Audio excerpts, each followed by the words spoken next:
Hello, Chicago. Sweet home, Chicago.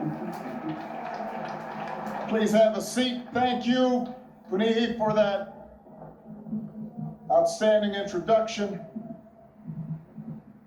President and Mrs. Bush, President and Secretary Clinton, thank you for being with us today and for your devotion to our country.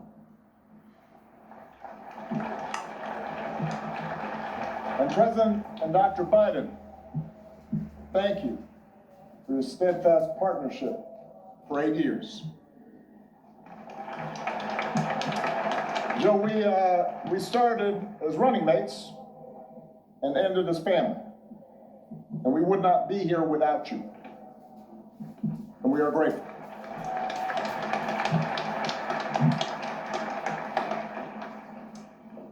To our amazing foundation staff and our amazing board, to Governor Pritzker, Mayor Johnson, thank you for making this center possible.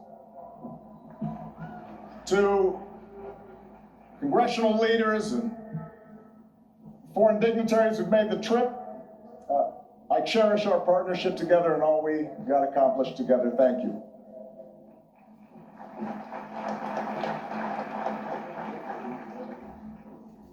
To Michelle, she did me wrong. She wouldn't let me see her speech. She knew she was going to mess me up, and she did it anyway. But she's always made me better. And I could not be more grateful. And to Sasha and Malia, what can I say? You mean everything to me.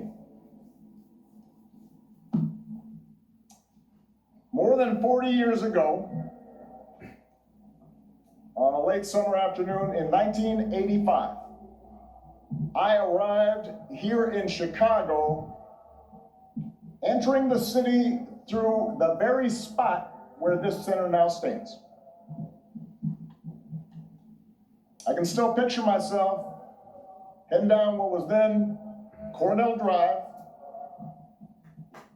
in a janky used car that I'd bought in New York, with all my worldly possessions stuffed in the trunk and the back seat, so I really couldn't see out of the rear view mirror, and I was a safety hazard. And I was 23 years old. I had just been hired by a group of churches on the South Side to help organize a part of the city that had been battered by steel plant closings and chronic neglect. And I didn't have much organizing experience. Didn't know anybody in Chicago. But I had been inspired by the civil rights movement. And I knew I wanted to make a difference. And although I wasn't sure exactly how I was going to do that, I was possessed with this abiding faith that if we could give people more of a say in the forces that govern their lives, if we could bridge some of the differences that drove us apart, then we could build an America where everyone counts and everyone has a fair shot and everyone belongs. Even a mixed-race kid with a weird backstory and a name nobody could pronounce.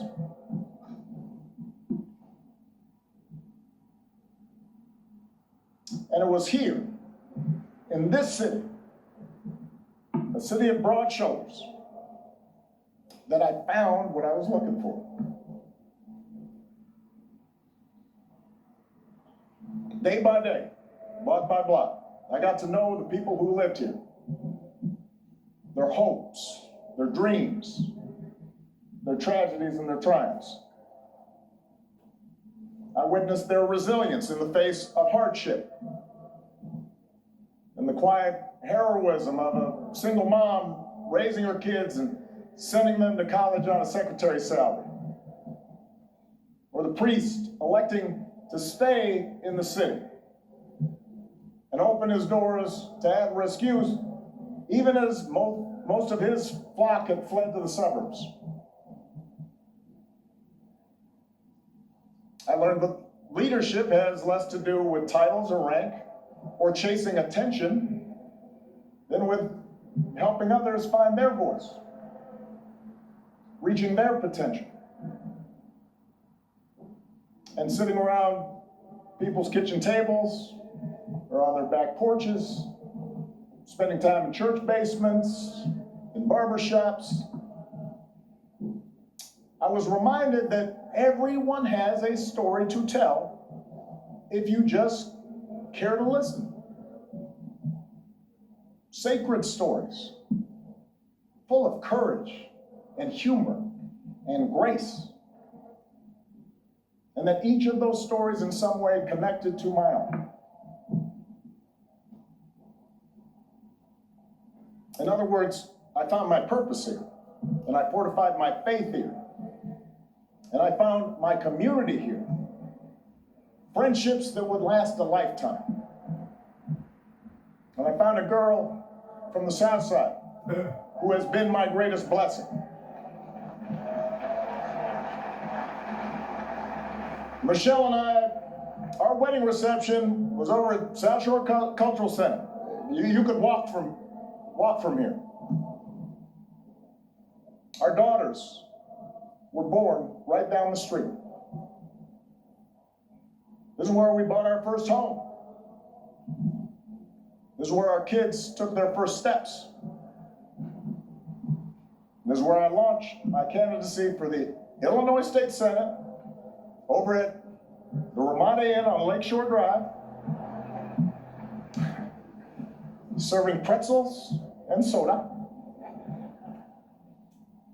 embarking on the path that ultimately and improbably led to this day. So, for me, this center could not be anyplace else.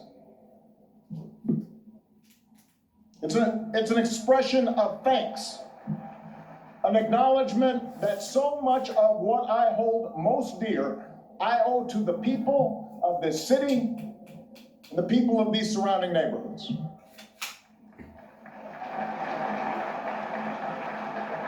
And it's why we designed the center not to be some lifeless mausoleum. I am too young for that.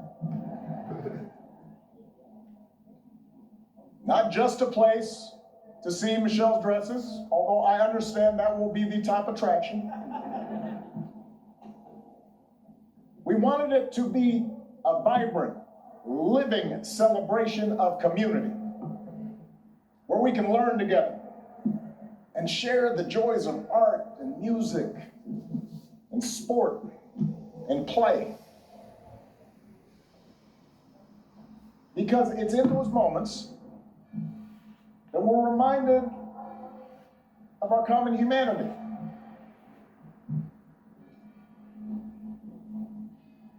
And strengthen the bonds of trust that not only make our lives richer, but make our democracy stronger. Now, we also wanted this center to be a celebration of the extraordinary public servants, many of whom are here today, that made this journey possible. Some of you helped get me elected. Some of you I had to talk into joining my administration. Some of you were seasoned veterans who helped show a rookie president the ropes. But a lot of you were younger than I was when I first drove into this city. We're all a bit older now. Many of you have children of your own, even grandchildren. But the passage of time has only deepened my admiration for your talent and your dedication and your skill. It's only deepened my gratitude for how much you and your families sacrificed to make this country better. So when you visit this center today or in days to come, I hope you see yourselves and your hard work reflected in every exhibit. And I hope you take pride in what we accomplish together. You made that happen.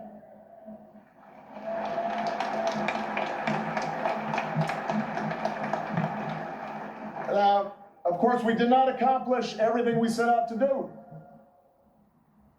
No administration does. Some of the exhibits reflect unfinished business. In some cases, my own shortcomings and mistakes. In some cases, because, as a sign I kept on the Resolute desk read, hard things are hard. And that's especially true in a big, raucous, diverse, argumentative democracy like the United States of America. Everybody's got an opinion. And that means getting stuff done involves reconciling the demands of a couple of 100 million people. Democracy can be frustrating. It can be slow. It can be inefficient. And yet, more than anything, I hope this center will serve as an affirmation of just how special, how precious our democracy truly is. And remind us what we can achieve when we embrace our shared responsibilities as citizens.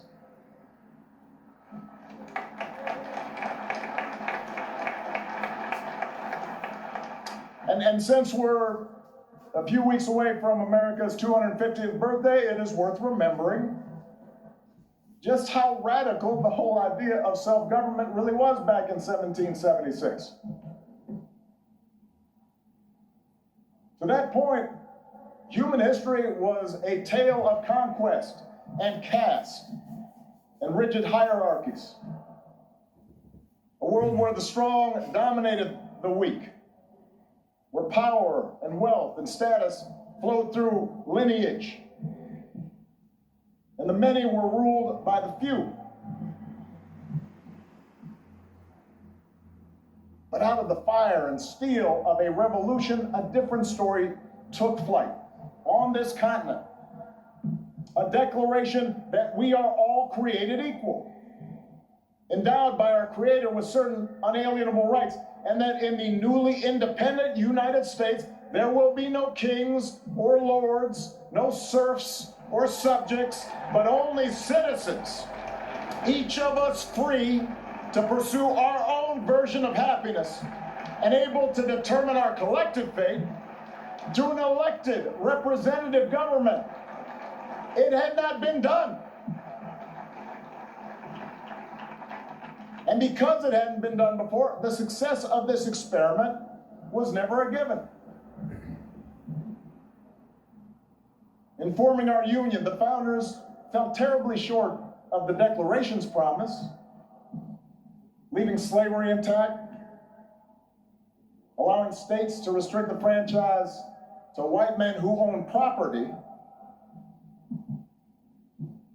But in drafting a Constitution and a Bill of Rights, they did have the foresight, the genius, to provide us with a framework that allows each generation to make our union more perfect. And over more than 2 centuries, through petitions and protests, marches and strikes, moral appeals from the pulpit, and conversations at the family dinner table, men and women from all walks of life, of every color, every faith, every region, took up the cause of democracy and made it their own, until we, the people, came to include not just some of us, but all of us.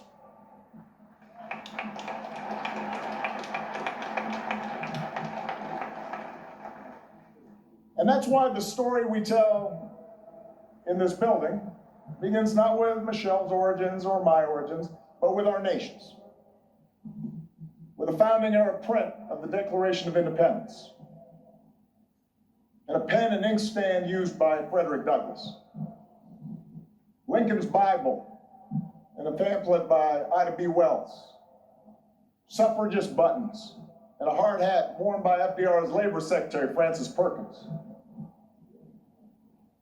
And it's why the exhibits here focus not just on policies, but on the shared values that make democracy possible. A belief in the intrinsic dignity and worth of all people, and that no one is above the law or beneath its protection. A belief in checks and balances in our government and an accountability that comes with an independent judiciary and a robust free press. A belief that our military and law enforcement owe allegiance not to any president or political party, but to the people and our Constitution. A belief in the peaceful transfer of power after the people have spoken in fair and free elections, recognizing that in a large, complicated society like ours, no group or faction gets its way 100% of the time. And a belief that qualities of character, honesty, integrity, kindness, compassion, a sense of duty and honor, those things matter in our public dealings, just as they do in our private lives. These are not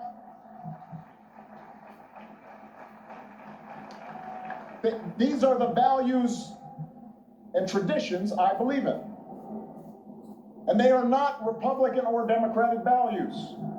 They're American values we can all share, regardless of party. Values every president here today, as different as we are, has tried our best to uphold. Values that John McCain and Mitt Romney believed in no less than I did. Oh, yeah. It is our greatest inheritance. The story of America at its best, because it reflects a basic faith in the decency of our fellow citizens and the possibility that, despite all of our differences, we can see each other and understand one another and make common cause together.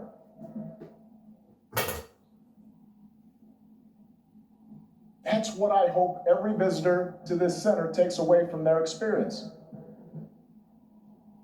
And that's why if you come for a day and you don't have time to see everything, I would urge you to skip the clips of my speeches. You have heard them all before. In favor of the stories of those ordinary citizens who helped make that change happen. The cancer survivor who feared rising premiums would force her out of her home and was brave enough to speak out about it. She's why we pushed so hard for healthcare reform. The small business owner trying to keep the lights on. The teenage girl who told me she was worried her dad might lose his job in the auto crisis. They're why we focus so relentlessly on pulling our economy back from the Great Recession. The wounded warrior, overcoming debilitating injuries.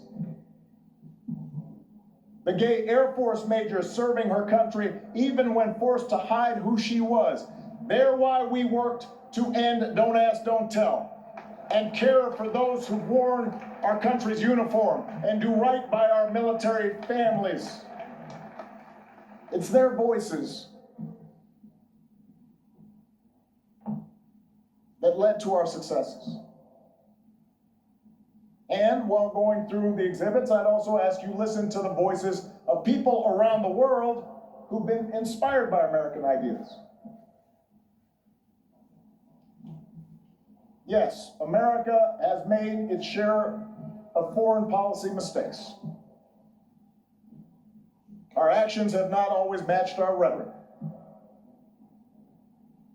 We've learned that we can't solve every conflict or stop every atrocity around the globe, but at our best, the United States has been an undeniable force for good in the world. And when I heard on every continent as president is that when American foreign policy lives up to our highest ideals, when we champion human rights and democracy and the sound stewardship of our planet, when we take the lead in eradicating disease and feeding the hungry and educating children, when we encourage cooperation between nations, instead of trying to dominate and bully and squeeze every advantage just because we can. And most of all, when we show through our example here at home that even a country as big and diverse as ours can make democracy work, it turns out all nations, including ours, become more prosperous and secure. And the world gets a little bit brighter.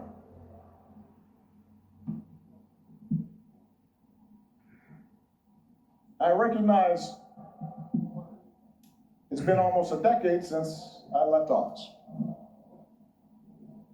In that time, we have lived through more war and a terrible pandemic, economic disruptions, mass protests, backlash against mass protests, political conflicts that have shaken the very foundation of our democracy. We've witnessed a technological revolution that promises remarkable discoveries, could revolutionize medicine, but is also accelerating inequality, that puts all the world's information in the palm of our hands, but somehow makes it harder for us to tell a truth from a lie, that connects us instantly like never before, even as it makes us more distrustful and more withdrawn and more fearful and more isolated from each other. It's a lot. For millions of people in this country and around the world, the future feels uncertain, the ground unstable beneath our feet. And as algorithms keep feeding us a steady stream of distraction and outrage, as only the loudest, most extreme voices get attention, fanning our prejudices, appealing to our basest, most tribal instincts, it's tempting to give in to cynicism and even despair, to stop trying. We start thinking that appeals to democracy and civic participation are corny and old-fashioned and boring and naive. But the very idea of working on behalf of the common good is a sucker's bet. And that in order for us to win, somebody else has got to lose. I get it. I am not immune to anger or doubt. But I do know this. When we lose faith in each other, when we stop believing that voting matters, that citizenship matters, that our collective voices matter, that how we treat each other no longer matters, then we give away our power to decide our own futures. We open the door to the most ruthless, or the most careless, or the most fearful among us, who see some groups and some people as more equal than others, and see government as nothing more than a way to divvy up the spoils and punish enemies and keep those who are different in their place.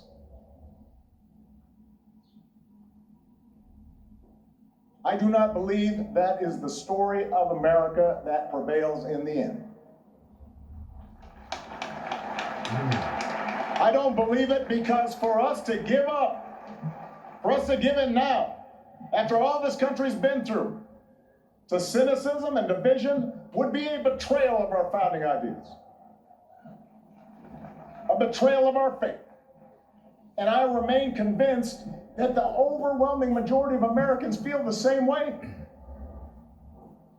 That as unsettled as we are, people aren't looking for perpetual anger and division. They are looking for fairness and common sense and mutual respect. That deep in our gut, we want to find a way to turn towards each other again, not further away.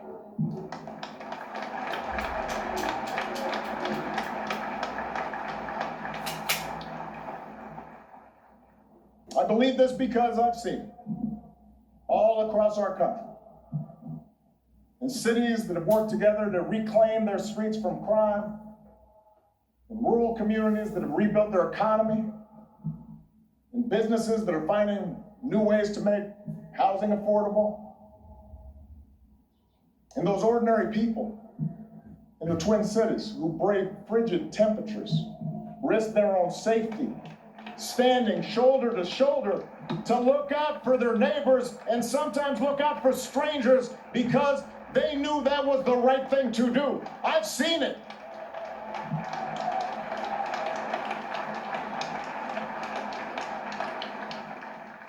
And I've seen it in a new generation of leaders here and around the world.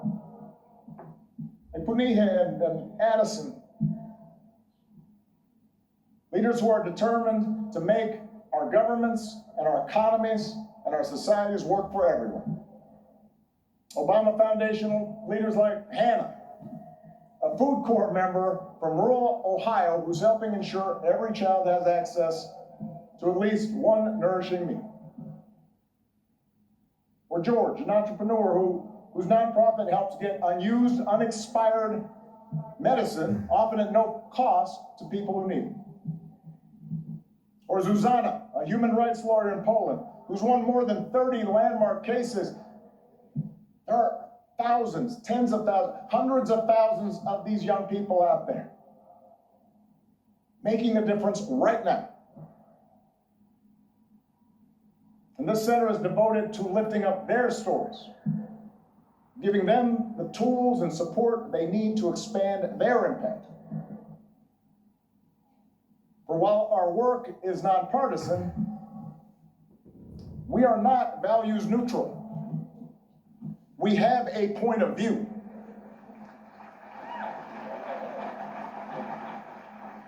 The exhibits in the center are not meant to evoke nostalgia for some gauzy bygone era, some unattainable past that we can dream about and say, oh, we miss you, Barak. They're meant to remind us of who we can be, to remind us of what's possible, so we can forge ahead, clear-eyed and confident, and do the work that still needs to be done. We can learn from the past, but America's story isn't frozen in the past.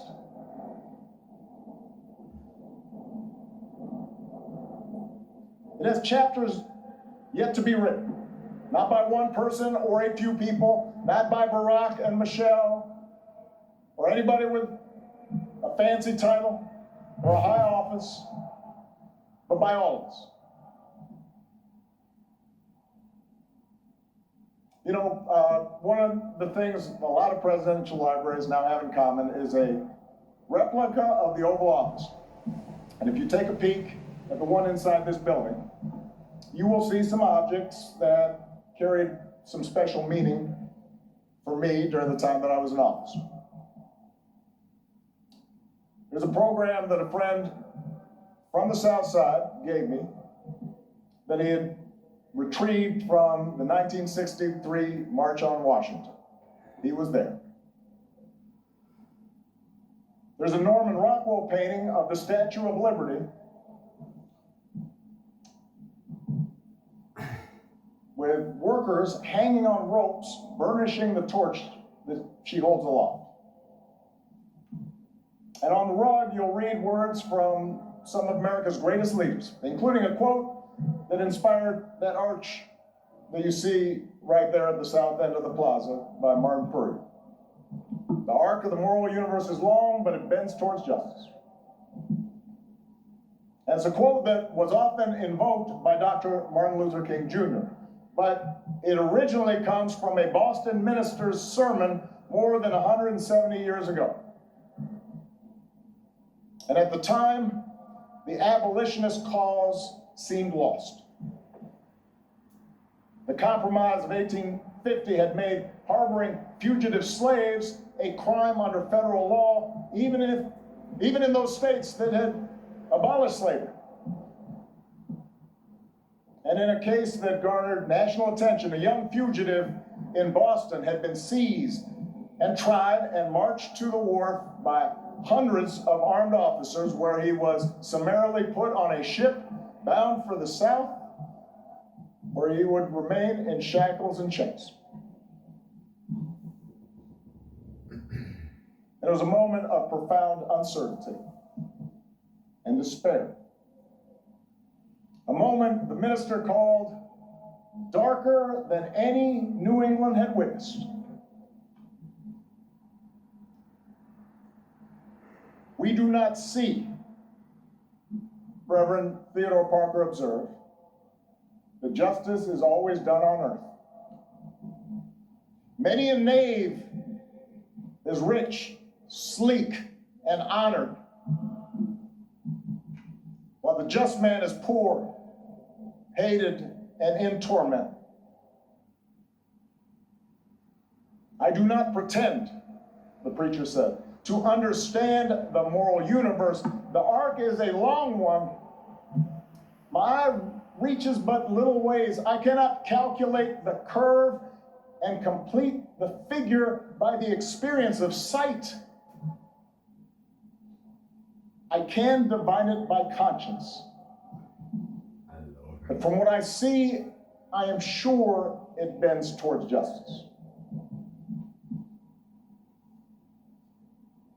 The good Reverend was under no illusions about the perils and obstacles facing the abolitionist cause.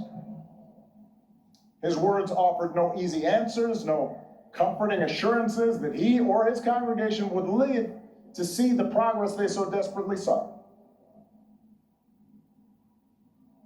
Rather, his was a declaration of faith, a defiant call, not to abandon hope or give way to fear, but to stay true to our better selves and true to one another, and to keep fighting to fulfill the promise of this nation, even in the face of cruelty and bitter disappointment, even in the face of impossible odds.